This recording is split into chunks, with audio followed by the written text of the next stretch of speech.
अब ये जो खोजो है, ये जो रथ में चल रहा है, ये क्या कर रहा है? उसे पढ़ रहा है। अब देखो, जो पढ़ता है ना, उसके लिए परमेश्वर अपने स्वर्गदूत को तक भेज देता है। समझ रहे हैं मेरी बात को? परमेश्वर को पता चल गया मेरा बेटा एक खोजो है जो रथ पर जाकर चल रहा है और वो पढ़ रहा है, यशायाह की किताब को पढ़ रहा है, इस डोलती हुई गाड़ी में भी वो पढ़ने की कोशिश कर रहा है, वो पढ़ रहा है। परमेश्वर को पता चल गया ये बात, और परमेश्वर ने अपने दूत को भेजा, जा फिलिप्पुस के पास, फिलिप्पुस को बोल उसके पास जा। और अब फिलिप्पुस उसके सामने है। जानते हैं, यहां आप आ रहे हैं, ये अच्छी बात है, लेकिन आपको वचन का अध्ययन करना ये बहुत इंपॉर्टेंट रोल रखता है हमारी लाइफ के लिए। चाहे वो जवान हो चाहे बुजुर्ग हो, आपको पढ़ना नहीं आता तो आपको सुनना आता है, लेकिन आपको उसे पढ़ना जरूरी है। यदि आप मसीह में हैं तो, यदि आप अपने आप को कहते हैं कि मैं विश्वासी हूं और आप इस वचन को नहीं पढ़ रहे हैं, तो फिर आप विश्वासी नहीं हैं, आप अपने आप को धोखा दे रहे हैं। आप विश्वासी तब हैं जब आप उसकी, जिस पर आप विश्वास करते हैं, उसकी शिक्षा को पढ़ रहे हैं, उसकी शिक्षा को समझने का प्रयास कर रहे हैं, तब आप क्या हैं? क्या हैं? विश्वासी हैं। नहीं तो अपने आप को क्या करना है? धोखा देने के बराबर है। फिर आप कहेंगे मेरे जीवन में काम नहीं हो रहा, अभी तो बाढ़ आई थी और मेरा घर ढह गया। ढहेगा क्योंकि आपने अपना घर चट्टान पर नहीं बनाया। चट्टान पर तब बनता है जब हम वचन को क्या करते हैं? पढ़ते हैं। तो आप अपने अंदर देखिए, यह समय है, क्या आप पढ़ते हैं या नहीं पढ़ते हैं? यदि आप पढ़ रहे हैं तो आप अपना घर चट्टान पर बना रहे हैं, वो मजबूत बनेगा। और यदि आप नहीं पढ़ रहे हैं तो यूं समझ लीजिए कि जिस दिन बाढ़ आएगी उस दिन बड़ी दिक्कत हो जाएगी। समझ रहे हैं मेरी बात को? तो आज से आपको यह निर्णय लेना है कि चाहे कुछ भी हो, लेकिन रोज मुझे इस वचन को क्या करना है? पढ़ना है। बहुत बच्चे हैं जो कहते हैं कि हमारे एग्जाम चल रहे हैं या फिर हमारी पढ़ाई है, हम लोग समय नहीं दे पाते हैं इस वचन को पढ़ने का। लेकिन फिर भी उन लोगों को कम से कम थोड़ा सा पढ़ के तो जाना है। आपके पास नाश्ता खाने का समय तो है, आपके पास फोन चलाने का समय भी है, आपके पास दोस्तों के साथ घूमने का समय भी है, लेकिन इसको पढ़ने का समय नहीं है। मैं मानता हूं नहीं है, आई अंडरस्टैंड, मैं जानता हूं बच्चों के पास समय नहीं है, लेकिन 5 मिनट तो हैं भाई। 5 मिनट को हम इनकार नहीं कर सकते, 10 मिनट को हम इनकार नहीं कर सकते। वो बिजी हैं, हम जान रहे हैं इस बात को, लेकिन आप पढ़ाई कर रहे हैं, वो बहुत अच्छी बात है, लेकिन आपको अपना घर इस चट्टान पर बनाना बहुत ही आवश्यक है। नहीं तो आने वाले दिनों में आपके जीवन में जब तूफान आएगा तो आप ढह जाएंगे, आप बह जाएंगे उसमें। आपको अपने इस जीवन को इस नींव पर बनाना बहुत ही आवश्यक है। जो जवान बच्चे हैं, आप ध्यान से सुने कि आपको इसको पढ़ना बहुत जरूरी है। जैसे आप अपनी क्लास की पढ़ाई करते हैं, पढ़ाई करने के बाद एग्जाम देते हैं, आप फर्स्ट आ जाते हैं, आप पास हो जाते हैं, आप खुशी की बात है। ऐसे ही आपको इस वचन को पढ़ना है, क्योंकि एक दिन आपका भी एग्जाम होगा। यदि आप मसीह में हैं, एग्जाम तो होगा, और उसमें आपको दृढ़ रहना है, मजबूत रहना है, पास होना है। सो ये व्यक्ति कहां पढ़ रहा है? इसके पास टाइम नहीं है। जानते हैं, रानी के साथ में रहता है, उसका खजांची है, उसका लेन देन का हिसाब किताब रखता है। इसके पास समय नहीं है कि ये बैठे और 10 घंटे बाइबल पढ़े, नहीं है इसके पास समय। तब तक तो राजा इसे मार देगा, समय नहीं है। इसलिए ये समय का सदुपयोग कर रहा है कि अभी रानी मेरे साथ में नहीं है, अभी मैं ट्रैवल कर रहा हूं, तो सोने से अच्छा है कि मैं कुछ तो शब्द देख लूं। 2 शब्द तो पढ़े जाएंगे मुझसे, कुछ तो होगा। फिर मैं जैसे महल में पहुंचूंगा, रानी मुझे काम दे देगी, मेरे पास फिर रात तक कोई समय नहीं होगा वचन को पढ़ने का। तो जब समय है तब उसने क्या किया? खोला और उसे पढ़ने लगा। प्रभु इस बात को जानते हैं, लेकिन इसके साथ में एक प्रॉब्लम थी। आगे पढ़ेंगे। पुस्तक पढ़ता हुआ लौट आ जा रहा था। हाँ, तब आत्मा ने फिलिप्पुस से कहा। आत्मा ने अब फिलिप्पुस से कहा, क्योंकि फिलिप्पुस उसे देख रहा है। क्या कहा? निकट जाकर इस रथ के साथ हो ले। हाँ, अब आत्मा फिलिप्पुस से कह रही कि तू उस रथ के निकट जा। और फिलिप्पुस तो पवित्र आत्मा की बातों को मानने वाला व्यक्ति है, वो तुरंत गया और तेजी से दौड़ा और रथ के साथ में चलने लगा। आगे फिलिप्पुस उसकी ओर दौड़ा। हाँ, और उसे यशायाह भविष्यद्वक्ता की पुस्तक पढ़ते हुए सुना। अब फिलिप्पुस रथ के बिल्कुल साथ में हो गया। अब क्या देख रहे हैं कि खोजो जो रथ पर चल रहा है वो वचन को क्या कर रहा है, लेकिन कैसे पढ़ रहा है? सुनो, सुनाई दे रहा है? दे रहा होगा, मैं तो पढ़ रहा हूं। फिलिप्पुस सुनाई दे रहा? तो क्या वो ऐसे पढ़ रहा था? वो कैसे पढ़ रहा था? धनीश भाई एक बार फिर से पढ़ो। भविष्यवक्ता की पुस्तक पढ़ते हुए सुना। पढ़ते हुए सुना। किसने? फिलिप्पुस ने। अब फिलिप्पुस रथ में नहीं है, रथ में बैठा नहीं है, फिलिप्पुस रथ से दूर है। अब ये खोजो इतनी जोर से पढ़ रहा है कि फिलिप्पुस को सुनाई पड़, और फिलिप्पुस ने इतना पहचान लिया कि ये यशायाह की किताब को पढ़ रहा है। हालेलुया। आप और मैं पढ़ते हैं दिमाग से, लेकिन ये जब पढ़ रहा है तो ये प्रॉपर तरीके से, जैसे हम धनीश भाई पढ़ रहे हैं ऐसे ही वो पढ़ रहा है। और फिलिप्पुस जब दौड़ रहा है बगल से, तो फिलिप्पुस ने सुन लिया और पहचान भी लिया कि कौन सी किताब पढ़ रहा है। अब क्या हुआ भाई? और पूछा, तू जो पढ़ रहा है? अब देखिए पवित्र आत्मा का काम, किसके लिए पवित्र आत्मा ने और परमेश्वर ने अपने स्वर्गदूत को फिलिप्पुस के पास भेजा, और फिलिप्पुस यहां पहुंचा, और यहां पवित्र आत्मा ने उससे कहा, देखो कितना इंपॉर्टेंट काम कहा, देखिए पढ़िए। क्या उसे समझता भी है? अरे भाई, जो रथ में बैठे हैं सरदार जी होंगे या फिर कोई अधिकारी, मंत्री जी, फिलिप्पुस कह रहा है, मंत्री जी आप जो पढ़ रहे हैं क्या उसे समझ भी रहे हैं? मंत्री जी जो आप पढ़ रहे हैं क्या आप उसे समझ रहे हैं?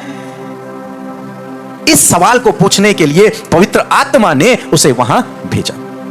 अब खोजो क्या कहता है, पढ़िए। उसने कहा, हाँ? जब तो कोई मुझे ना समझाए, हाँ, तो मैं कैसे समझूं? जी, पहली बात हम यहां पर देखते हैं कि फिलिप्पुस उससे पूछता है, मंत्री जी जो आप पढ़ रहे हैं क्या आप इस बात को समझ रहे हैं या नहीं? कल हम दिल्ली से आ रहे थे और कार में हम सब लोग बैठे हुए थे, तो हमारे एक भाई ने एक भजन लगाया। क्या था? है जावेदा यीशु मसीहा। सुना है आप लोगों ने? किसने सुना है? जी, है जावेदा यीशु मसीहा। मैंने सुना, उसके बाद मेरे मन में आया, मैंने इनसे पूछा, एक बार रोको जरा, ये बताओ ये जावेदा का क्या मतलब है? तो हम सुन तो रहे थे लेकिन हमें उसका अर्थ पता नहीं था। और फिर एक दूसरे की तरफ हम सब देखने लगे, किसी को तो पता होगा, न पास्टर जी को पता, न मैडम को पता, न विकास भाई को पता, न जो हमारे साथ में बैठे थे किसी को भी नहीं पता। और वहां प्रभु ने यह वचन मुझे दिया, जो तू सुन रहा है, जो तू पढ़ रहा है, क्या तू उसे समझ रहा है या फिर ऐसे ही चल रहा है हवा में, केवल सुन रहा है, संगीत का मजा ले रहा है बस? क्या तू उसे समझ भी रहा है? तो हम तो नहीं समझ पाए। तब हमारे साथ में एक गूगल बाबा थे, गूगल बाबा, उन्होंने तुरंत से गूगल किया, इंटरनेट में सर्च किया, और तब आया सर्वशक्तिमान परमेश्वर, अनादिकाल का परमेश्वर, हमेशा रहने वाला परमेश्वर, ऐसा उसका अर्थ है। तब हम समझे, अच्छा इसका मतलब ये है। तब फिर उसे सुनने में अलग मजा आया, क्योंकि हम अंडरस्टैंड कर गए इसका क्या मतलब था। ऐसे ही हम लोग वचन कई बार पढ़ते तो हैं लेकिन उसे समझ नहीं पाते, और इस खोजों के साथ में यही प्रॉब्लम थी। ये परमेश्वर पे भरोसा रखने वाला व्यक्ति है, इसीलिए ये आराधनालय में गया है, आराधना करने को गया है, और वहां से वापस आ रहा है, और वापस आते समय भी ये वचन को पढ़ रहा है, लेकिन ये उसे समझ नहीं पा रहा है। और जब ये उसे समझ नहीं पा रहा, ये प्रभु को पता चल गया, ये जानता है, ये जानना चाहता है, ये गूढ़ रहस्य को जानना चाहता है, लेकिन ये अपनी बुद्धि से समझ नहीं पा रहा। इसलिए प्रभु ने फिलिप्पुस को भेजा कि जा फिलिप्पुस, तो उसे समझा। हालेलुया। क्या कर? वहां जा और उसे समझा, जो वचन वो पढ़ रहा है उसका गूढ़ भेद उसे समझा। Hallelujah, hallelujah, hallelujah, hallelujah. तो जो तू पढ़ रहा है क्या तू उसे समझ रहा है? और यदि ना तो फिर बात गंभीर है, और यदि हां तो आप सही लाइन पे चल रहे हैं। अब देखो, वो मंत्री है, क्या है? और ये फिलिप्पुस एक साधारण व्यक्ति है, साधारण जवान है, जवान लड़का, हमारी तरह जवान लड़का, मेरे से भी छोटा होगा, शायद धनीश भाई की उम्र का हो। और ये क्या कर रहा है? इसने उस मंत्री से, जो बुजुर्ग है, बड़ा है, धनवान है, रथ चल रहे हैं उसके साथ में, घोड़े चल रहे हैं उसके, सैनिक चल रहे हैं उसके साथ में, जब उससे पूछा, हे मंत्री जी आप जो पढ़ रहे हैं क्या आप उसे समझ रहे हैं?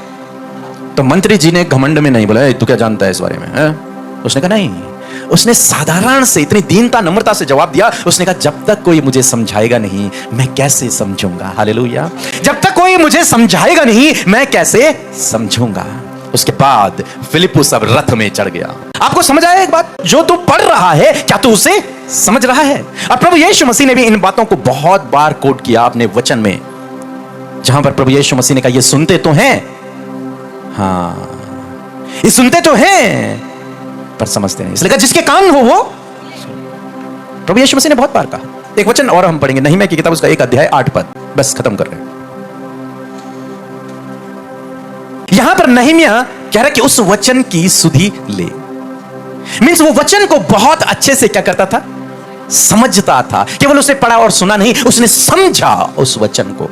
तो आपको और मुझे क्या करना है, इसीलिए मैं ऐसे थोड़ा थोड़ा करके आपको समझाता हूं, क्योंकि मकसद पवित्र आत्मा का, प्रभु का यह है कि वचन समझे ये व्यक्ति। वचन को समझाने के लिए उसने फिलिप्पुस को कई किलोमीटर दूर भेजा, ताकि वो उस व्यक्ति को जो रथ में बैठकर जा रहा है उसे वचन को समझा सके, क्योंकि उसकी समझ में नहीं आ रहा था। इसलिए परमेश्वर ने फिलिप्पुस को भेजा कि फिलिप्पुस जा, उसे वचन को समझा। मींस वचन समझना आपके और मेरे लिए बहुत अधिक इंपॉर्टेंट रोल रखता है, बहुत अधिक महत्वपूर्ण है वचन को समझना, न केवल पढ़ना। जो तू पढ़ रहा है, क्या तू उसे समझ रहा है? उसने कहा प्रभु जब तक कोई मुझे समझाएगा नहीं मैं कैसे समझूंगा। घमंड की बातें नहीं की उसने। तो आपको और मुझे इस वचन को न केवल पढ़ना है, बल्कि इस वचन को क्या करना है, हाँ, पढ़ना डेली है और उसे समझना है। आपने देखा गाय घास खाती है, और जब वो घास खाती है तो स्टोर करती है, उसके बाद दिन भर चबाती रहती है ना। उसने खा लिया, एक टाइम पे जब खा रही है तो वो चबाएगी नहीं उसको, उसने खा लिया बस वो खा रही है, जंगल में जाके वो घास खा रही है। अभी आपको कुछ देर बाद गाय लेटी हुई दिखेगी और वो लगी हुई है चबाने पे, वो लगी हुई है चबाने, दिन भर चबाती रहेगी, रात भर जब तक नींद में भी वो चबाती ही रहती है। क्या कर रही है वो? इसे बाइबल की भाषा में मनन करना कहते हैं। हाँ, मनन करना। एक बार पढ़ लिया आपने, अब आप मनन कर रहे हैं, दिन भर आप उसी में हैं। क्या है इसका मतलब, इसमें क्यों ऐसा लिखा है, क्या है? समझता है आदमी, समझने की कोशिश करता है अपने दिमाग में उस बात को, और जो पढ़ता है पवित्र आत्मा उसे समझाता भी है। हालेलुया। जो पढ़ता है पवित्र आत्मा उसे समझाता भी है, और जब आप समझेंगे तो आप उस मोती को पालेंगे जो समुद्र की गहराई में छिपा हुआ है। उस मोती को आप पालेंगे, क्योंकि आप गहराई में क्या करेंगे, उतरेंगे, ऊपर ही ऊपर नहीं, गहराई में। यदि उस मोती को आप पाना चाहते हैं तो आपको समुद्र के तल तक क्या करना पड़ेगा, जाना पड़ेगा, और उसके लिए तब आपको वो मोती मिलेगा। ये वचन आपको चंगा करता है, बीमारियों से ठीक करता है, ये वचन आपको छुटकारा देता है, ये वचन ही सब कुछ ये करता है, कोई मनुष्य नहीं, ये काम करता है। यही वचन आपको शिरोमणि ठहराएगा, ऊपर उठाएगा।